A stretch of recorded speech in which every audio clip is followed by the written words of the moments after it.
Warahmatullahi wabarakatuh.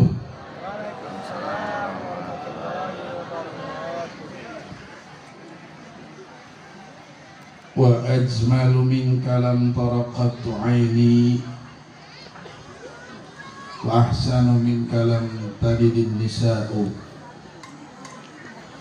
Khuliqta mubarra'an min kulli aibin ka'annaka qad khuliqta kama tasha'u. Allahumma salli wa sallim wa barik wa karrim wa 'azzim wa tarahham wa tahannan ala sayyidina wa habibina wa syafi'ina wa qurrati a'yunina wa nuri qulubina wa maulana Muhammad. Allahumma salli wa sallim wa barik alaihi. Tibbil qulubi wa dawaiha wa afiyatil abdani wa shifaiha wa nuril absari wa diyaiha wa qutil arwahi wa ghidaiha wa ala alihi wa sahbihi wa man tabi'ahu bihuda, amma ba'd. Para habaib yang dimuliakan Allah Subhanahu wa ta'ala, orang-orang tua kita, guru-guru kita bersama,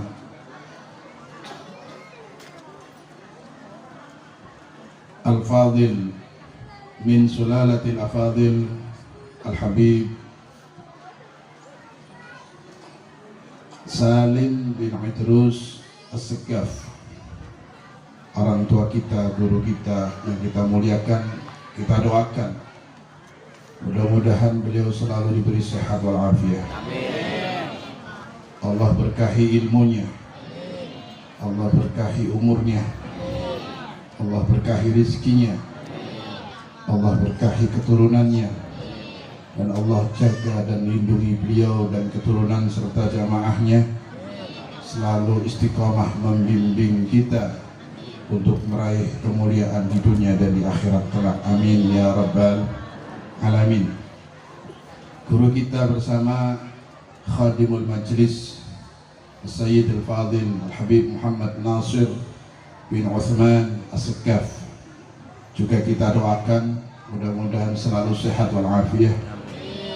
Allah berkahi umur dan ilmunya, berkahi rizki dan keturunannya, berkahi pula santri-santrinya, dan Allah selalu bantu dengan pertolongannya untuk selalu istiqamah dalam berjuang membimbing kita semuanya. Amin ya rabbal alamin. Para habaib yang lainnya yang hadir, semuanya saja yang kita muliakan, kita cintai bersama, juga kepada guru kita bersama Ad-Da'i ilallah Syekh Muhammad bin Syekh Karthim Al-Amiri yang barusan juga kita dengar nasihat beliau. Kita doakan mudah-mudahan selalu diberi sehat walafiat, diberi keberkahan dalam ilmunya, keberkahan umurnya, berkah rizki dan keturunannya, dan tetap istiqamah dalam berjuang di jalan Allah Subhanahu wa ta'ala. Amin ya rabbal alamin. Para jamaah yang dimuliakan Allah Subhanahu wa ta'ala, keluarga besar Majlis Raudhatul Ghanna, betul ya? Raudhatul Ghanna yang mudah-mudahan selalu diberkahi, dimuliakan oleh Allah Subhanahu wa ta'ala, dan semua yang hadir mudah-mudahan bangkit dari majlis nanti semua dosanya diampuni oleh Allah. Amin. Semua salahnya dimaafkan oleh Allah, semua hajatnya dikabul oleh Allah. Yang sedang sakit diberi sehat oleh Allah. Amin. Yang sedang berusaha mencari rezeki diberkahi rezekinya, dimudahkan jalan rezekinya, mendapatkan rezeki yang halal dan barakah. Yang punya anak mudah-mudahan anaknya soleh solehah, anaknya ahli ibadah, anaknya berakhlakul karimah, anaknya menjadi penyejuk hati dan bisa dibanggakan kita di dunia dan di akhirat.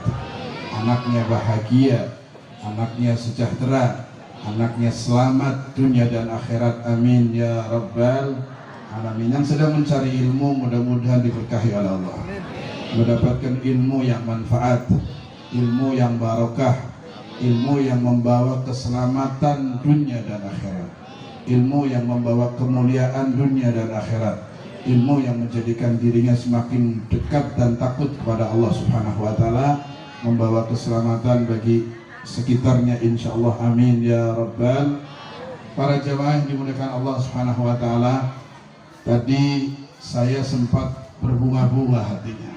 Bahkan mungkin sampai sekarang saya masih senang dan gembira karena saya hari ini berjumpa dengan satu orang yang sangat spesial bagi saya. Al-Habib Salim bin Idrus As-Segaf yang memberikan tausiah pertama.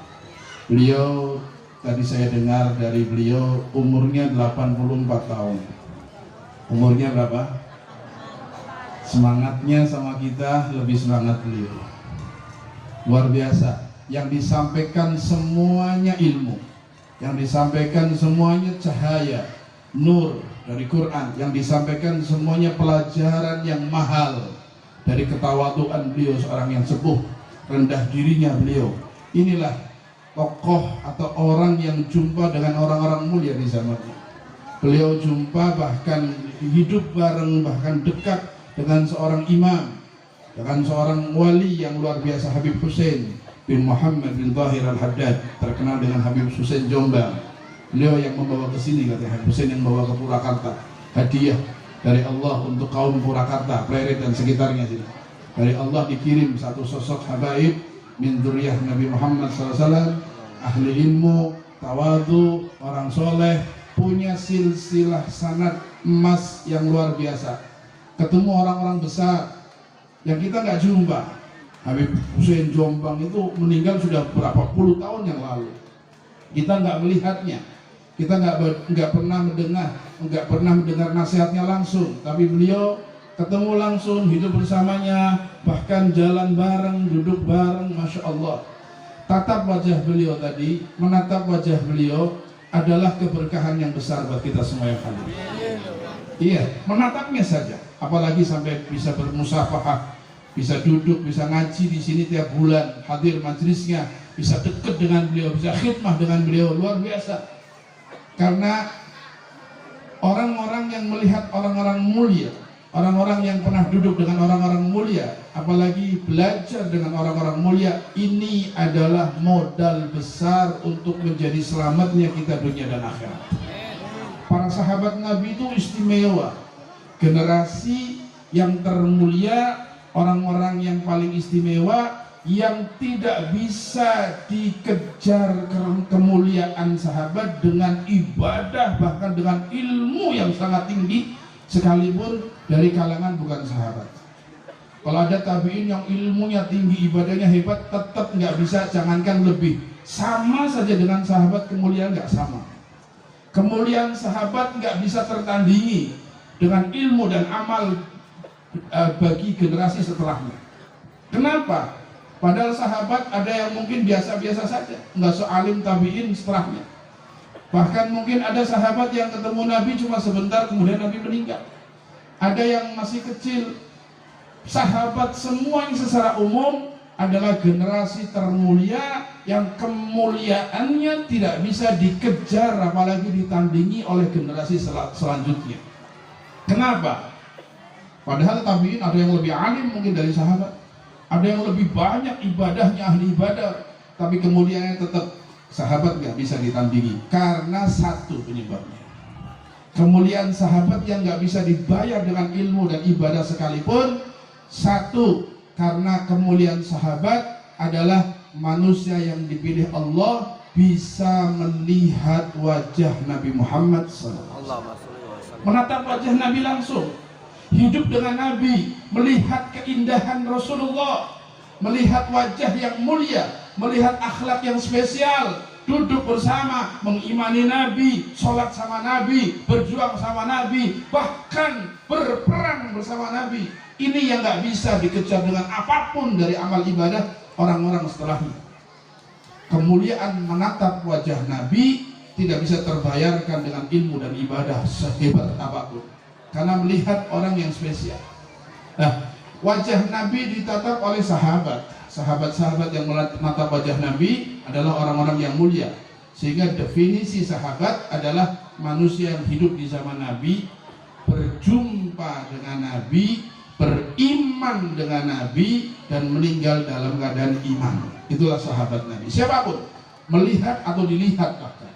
Ada bayi yang belum bisa melihat Nabi, tapi dilihat Nabi, tumbuh besar, beriman, meninggal dalam keadaan iman, sahabat. Ada orang-orang yang matanya tidak melihat, buta, tapi ketemu Nabi, dilihat sama Nabi, beriman sama Nabi dan meninggal dalam keadaan iman, sahabat. Termasuk salah sahabat Nabi yang muadzin, di antara muadzin Nabi selain sahabat Bilal, ada sahabat yang buta matanya sebagai muadzin Nabi, namanya Ibn Ummi Maktum.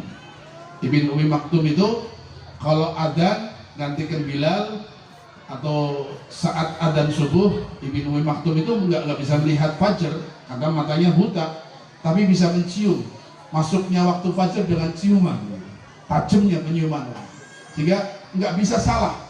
Belum fajar, saya belum mencium terbitnya fajar. Setelah terbit baru, ini sudah masuk fajar. Dan benar selalu adanya, nggak pernah salah. Padahal nggak bisa lihat matahari, matanya nggak bisa lihat. Nggak ada jam zaman dahulu. Kalau sekarang lihat jam aja, alarm bunyi selesai. Kalau dulu mau adzan lihat matahari. Ibn Ummi Maktum juga tidak melihat Nabi, tapi dilihat sama Nabi, mendengar suara Nabi, mengimani Nabi, sholat di belakang Nabi. Maka mereka sahabat semuanya mulia. Kemuliaannya tidak bisa tertandingi oleh generasi setelahnya karena melihat atau dilihat oleh Nabi Muhammad SAW. Jadi kemuliaan melihat itu spesial. Menatap orang-orang spesial itu untung.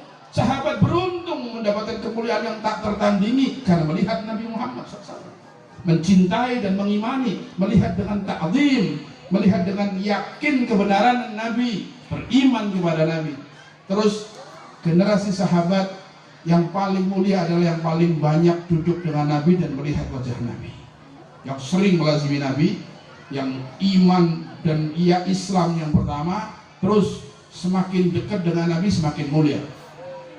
Setelah sahabat ada generasi namanya tabi'in. Apa namanya?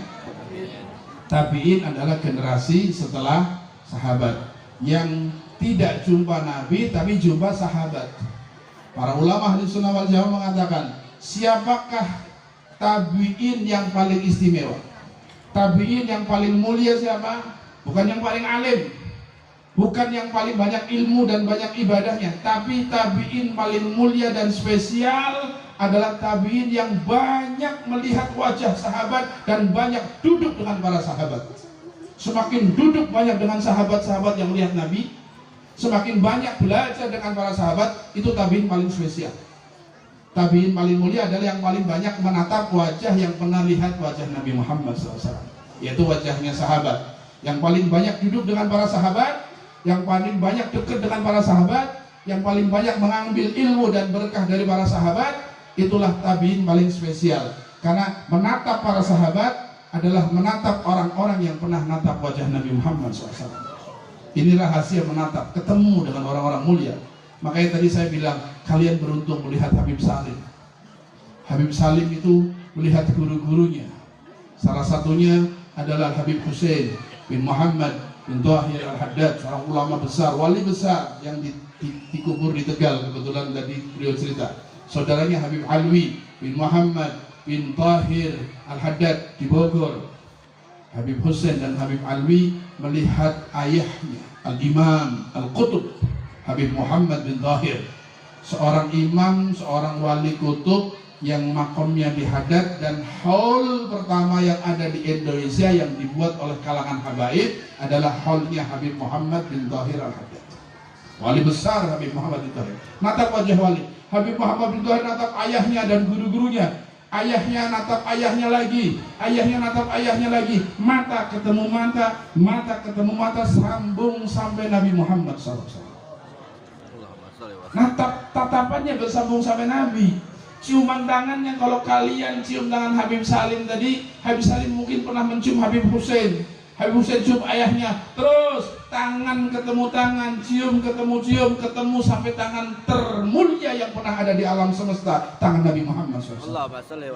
Tangannya nyambung sampai Nabi, tatapannya nyambung sampai Nabi. Belum bicara ilmunya, ilmu beliau duduk dengan guru-gurunya, gurunya terus sanad, nasab, tatapan, waktu, majlis, semuanya nyambung kepada Nabi Muhammad Sallallahu Alaihi Wasallam. Sehingga Habib Ali Habsyi Habib Ali bin Muhammad Al-Habsyi yang tadi barusan maulid yang kita baca, Habib Ali mengungkapkan keindahan duduk dengan orang-orang mulia, keberuntungan menatap orang mulia, keistimewaan orang yang diberi nikmat duduk dan menatap wajah orang mulia, para solihin, para ulama, para habaib, para kiai. Kemuliaan itu ditakbirkan, diungkapkan dengan bait syairnya. Dalam bait syairnya Habib Ali mengatakan, bakht man ra'ahum aw ra'a man ra'ahum. Sungguh beruntung siapa yang melihat mereka, orang-orang mulia, para aulia, para solihin, para ulama yang mulia. Sungguh beruntung yang melihat mereka, aw ra'a man ra'ahum, atau melihat orang yang pernah melihat mereka. Habib Salim pernah melihat banyak ulama besar, banyak habaib, banyak aulia. Kita melihat wajah beliau supaya tatapan kita nyambung kepada beliau dan kepada guru-gurunya sampai Rasulullah SAW. Supaya kita beruntung. Jangan dikira menatap orang soleh, duduk di depan orang soleh, duduk dengan orang-orang yang pernah duduk dengan orang-orang besar, nggak beruntung, sungguh beruntung. Keberuntungan yang Allah berikan kepada seseorang karena Allah akan sambungkan dengan orang-orang yang beruntung. Bagaimana tidak beruntung duduknya dengan orang yang beruntung? Dan bagaimana orang akan beruntung kalau tidak mau duduk dengan orang yang mulia? Duduknya kita pagi hari ini, siang hari ini dengan para habaib, dengan para solihin, para kiai.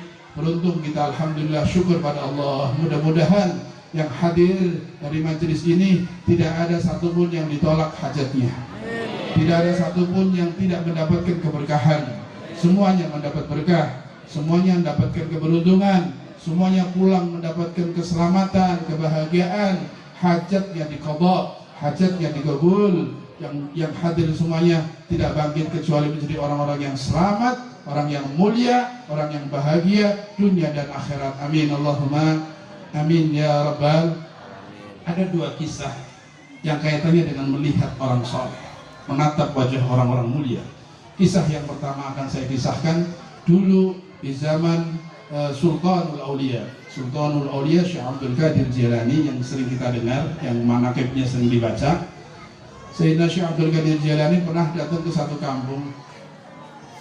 Kampung itu biasanya ramai orang nyambut beliau. Tiba-tiba hari itu pas beliau datang, orang ini nggak ada, sepi semua.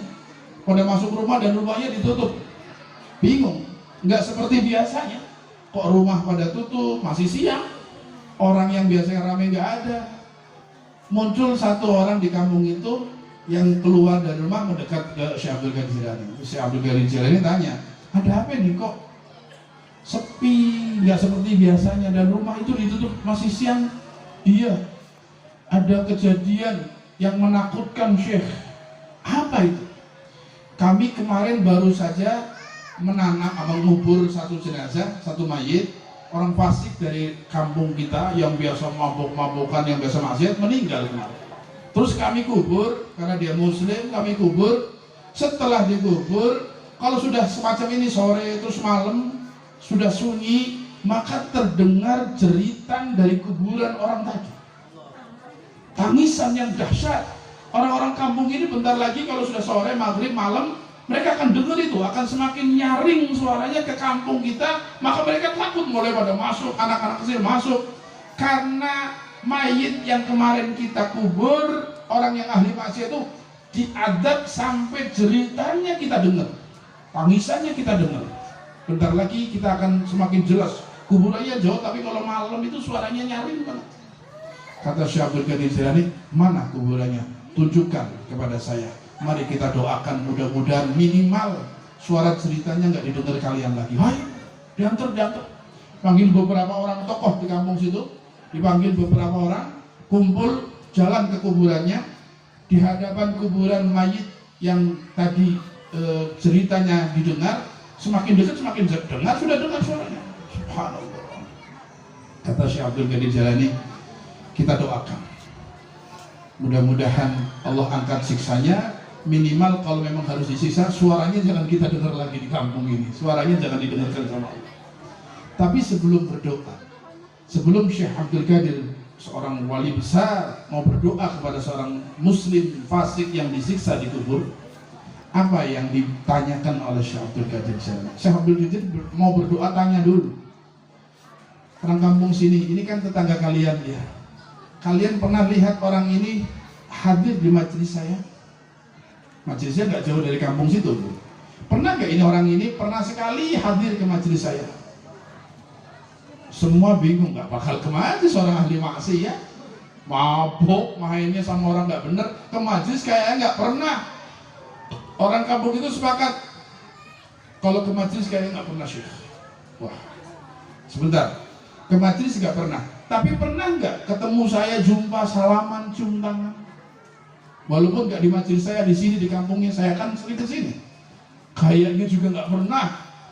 Orang ini alergi sama ulama. Kalau ada ulama menjauh, ya nggak mau dekat, nggak mau senang duduk ulama lagi, datang cium tangan. Tanya lagi sebenarnya. Kalau memang nggak pernah duduk saya di majelis saya, nggak pernah ketemu salaman sama saya, pernah nggak melihat saja, melihat saya, lihat coba ya, lihat saya walaupun nggak pernah ketemu, berjumpa langsung cium tangan, tapi melihat wajah saya atau melihat saya dari jauh. Mereka mulai berpikir, kalau melihat dari jauh ada kemungkinan, tapi kalau duduk di majelisnya salaman, nggak mungkin kayaknya. Berpikir orang-orang, sampai ada satu tetangganya, tetangga mayit tadi, ngomong, bicara, oh, Syekh, kalau melihat dari jauh, satu ketika saya pernah kejadian semacam ini, Syekh. Apa, gimana? Saya berdiri di jalan, sedang melihat engkau dan rombongannya jalan pakai kuda, lewat depan rumah kami. Saya berdiri lihat, hormat, rombongan Syekh Abdul Qadir Jailani dengan santrinya jalan pakai kuda. Tiba-tiba orang ini, almarhum ini, datang nepuk pundak saya, tanya, lagi apa? Saya habis lihat itu rombongan Syekh yang lewat. Sudah lewat, antum sudah lewat sama murid-muridnya dengan kuda rombongan sudah lewat. Orang ini berusaha mau lihat, tapi tertutup debu dari rombongan kuda. Yang mana? Itu ditunjuk sama saya. Dan dia nggak melihat, cuma lihat ketutupan debu, kelihatan nggak jelas gitu. Pernah kejadian semacam itu? Iya pernah. Khalas, dari sini kita minta sama Allah. Lihat debu dari kuda yang ditunggangi Syekh Abdul Qadir Jailani dengan santrinya, dilihat, nggak lihat langsung, tapi lihat debunya dari kuda kami. Iya, khalas, bismillah, kita minta dari jalur ini kita sambungkan supaya Allah turunkan rahmat kepadanya. Subhanallah. Ngangkat tangannya, doa, doa, doa. Suaranya hilang sampai nggak terdengar lagi. Saya akan bahas kenapa Syekh Abdul Qadir Jailani sebelum berdoa tanya ada hubungan dulu, pernah lihat di majelisnya, duduk ngaji, pernah ketemu, pernah cium tangan, atau terakhir pernah lihat sekalipun jarak jauh. Kenapa? Karena dari sini kita akan nyambungkan dari orang yang mulia, keberkahan orang yang mulia, majelis orang yang mulia, tangan orang yang mulia yang kita cium, wajah orang mulia yang kita lihat, ada ikatan dengan mereka. Makanya maaf, kalau ada habaib, ada kiai, ada guru, ada ajengan, orang-orang ahli ilmu, apalagi punya guru orang-orang spesial, apalagi beliaunya orang spesial, jangan malas-malas duduk di majelisnya. Lazimi, hadir, khidmah, cium tangannya. Supaya apa sih? Supaya kita punya ikatan dengan mereka, supaya kita punya hubungan dengan mereka. Wallahi, hubungan dengan mereka keberuntungan, mencintai mereka keselamatan, duduk di majelis mereka adalah sa'adah abadiyah, keselamatan yang akan membawa keselamatan yang abadi di akhirat Allah Subhanahu wa taala. Amin, Allahumma amin ya rabbal. Kisah yang kedua yang kaitannya dengan menatap orang soleh.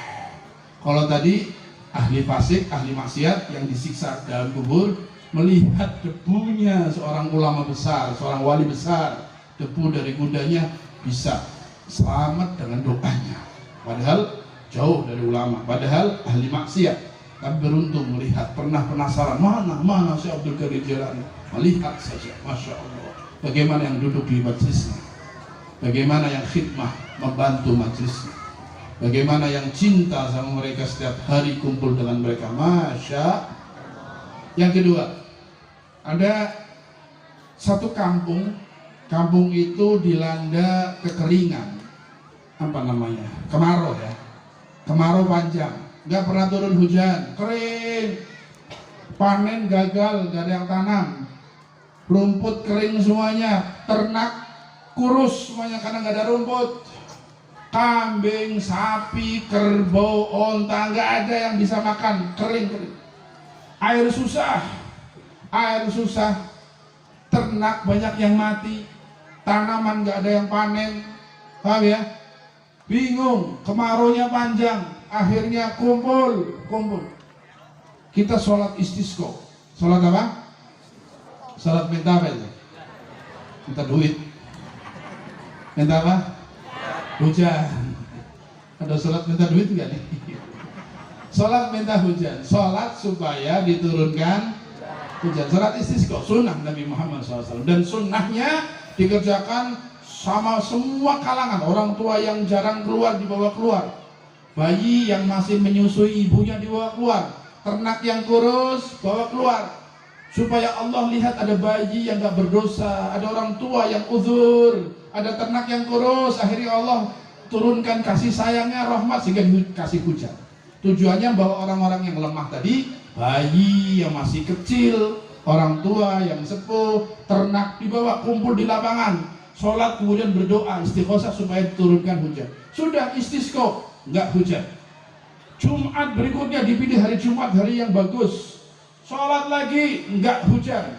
2 kali istisqa, 3 kali sholat istisqa, doa nangis nggak hujan. Bingung, ada apa ini? Bahala apa? Ada maksiat apa? Ada kendala apa sampai Allah nggak kasih sayang kepada kami, kampung kami? Setelah selesai mereka yang ketiga kali istisqa, pulang rombongan yang pada sholat, ketemu satu orang biasa, orang awam, orang soleh tapi orang awam. Lihat orang-orang pada pulang, ada yang bawa ternak, ada yang gendong bayi, ada orang tua jalan di papah. Dari mana kalian, ada apa ini? Kami dari istisqa. Kami sholat apa? Dari lapangan sholat istisqa, dan ini yang ketiga kali belum ada hujan sama sekali. Oh iya, memang di kampung saya juga sekarang sudah mulai kemarau. Di sini sudah lama sekali kemarau, nggak hujan sama sekali. Khalas, aminkan, saya mau bantu doa. Saya mau bantu, aminkan oleh kalian, mudah-mudahan Allah turunkan hujan. Ada orang biasa, aminkan doa saya, bantu aminkan, saya akan berdoa, mudah-mudahan Allah turunkan. Orang ini doa setelah bismillah, hamdalah, sholawat kepada Nabi, kemudian berdoa dengan doa yang singkat. Oh, makna doanya apa? Allahumma bihaqqi ma fi hadzal ras faskin nas. Apa? Allahumma bihaqqi ma fi hadzal ras faskin nas. Oh, kama qala.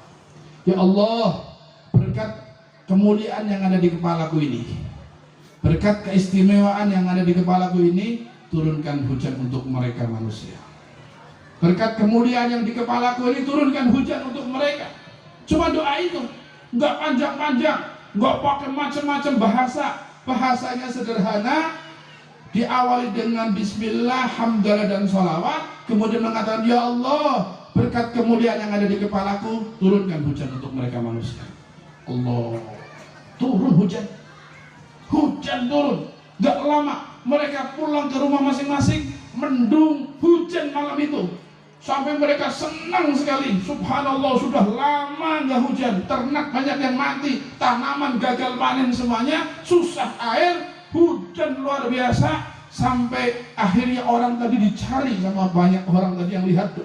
Ini orang spesial, kami nangis-nangis mengumpulkan banyak orang, istisqa 3 kali gak hujan. Ini cuma, ya Allah, berkat kemuliaan yang ada di kepalaku, turunkan. Akhirnya penasaran, di kepalanya ada apanya itu? Kan pertanyaannya, tawasulnya dengan yang ada di kepalanya. Berarti kan kepalanya ada sesuatu, ada kemuliaan. Setelah ketemu orang tadi, dipegang, sebentar, kamu ini siapa? Ya saya Fulan bin Fulan. Enggak, maksudnya orang biasa. Saya dari kampung sebelah, orang biasa, setiap hari lewat sini karena saya kerjanya ke kampung sini. Kemarin waktu doa, saya dengar kamu bertawasul, berkat kemuliaan yang di kepala kamu, turunkan hujan. Ada apa di kepala kamu? Ada apanya kepala kamu? Penasaran kan? Karena mujarab tawasul dengan kemuliaan yang ada di kepalanya, hujan turun. Akhirnya orang itu tersenyum. Di kepalaku nggak ada apa-apanya, tapi di kepalaku ada 2 bola mata. Ada apa? Orang yang tanya juga, ya setiap kepala ada dua bola mata, semua kepala. Sebentar, di kepalaku ada 2 bola mata yang Allah muliakan. Allah beri anugerah nikmat yang besar. Bola mata saya, apa itu? Saya selalu menatap wajah Syekh Abu Yazid Al-Bustami, seorang ulama besar, orang wali besar di zaman itu, seorang wali yang soleh. Saya selalu diizinkan sama Allah duduk di majelisnya, dan mata saya dimuliakan dengan menatap orang soleh tadi. Mata saya diizinkan melihat saya Abu Yazid Al-Bustami setiap hari dalam majelisnya. Maka saya yakin mata yang diizinkan menatap orang soleh berarti mata itu mata yang mulia. Maka saya berdoa selalu tawassul dengan mata saya, karena mata saya nyambung dengan wajahnya saya Abu Yazid Al-Bustami. Matanya nyambung dengan wajah orang mulia, dimuliakan oleh Allah. Orangnya orang biasa, bukan orang mulia, tapi matanya diizinkan lihat orang-orang mulia. Matanya tiap hari natap walinya Allah, matanya melihat keindahan kekasih Allah yang mulia. Maka mata-mata yang dimuliakan oleh Allah melihat para solihin, melihat para aulia, melihat orang-orang yang punya hubungan dengan orang mulia, maka mata itu adalah mata yang dimuliakan oleh Allah Subhanahu wa ta'ala. Kita tadi melihat Habib Salim, saya hari ini baru ketemu beliau, senangnya luar biasa. Maka orang Pleret, orang sini yang setiap saat melihat, syukur, terima kasih sama Allah. Terima kasih sama Allah. Wallahi, mumpung beliau masih ada, ambil berkah ilmunya, duduk khidmah, nyambung, sambungkan Anda dengan orang-orang mulia, supaya Anda dapat kemuliaan melalui mereka. Insya Allah. Siap tidak? Siap hadir majelisnya? Siap duduk di majelis ini? Ada habaib, ada kiai, ada orang tua, kita duduk. Tujuannya adalah ngambil berkah mereka. Insya itu saja yang bisa saya sampaikan. Mudah-mudahan Allah berikan kita kemuliaan di dunia, kemuliaan di akhirat. Allah kumpulkan kita dengan orang-orang soleh. Allah ikatkan hati kita dengan orang soleh. Allah tanamkan rasa cinta yang sejati kepada orang soleh, sehingga nanti kita di akhirat akan kumpul di surganya Allah bersama para solihin, bersama para anbiya wal mursalin, bersama Nabi Muhammad sallallahu alaihi wasallam. Amin ya rabbal alamin. Wallahu minkum. Wassalamualaikum warahmatullahi wabarakatuh.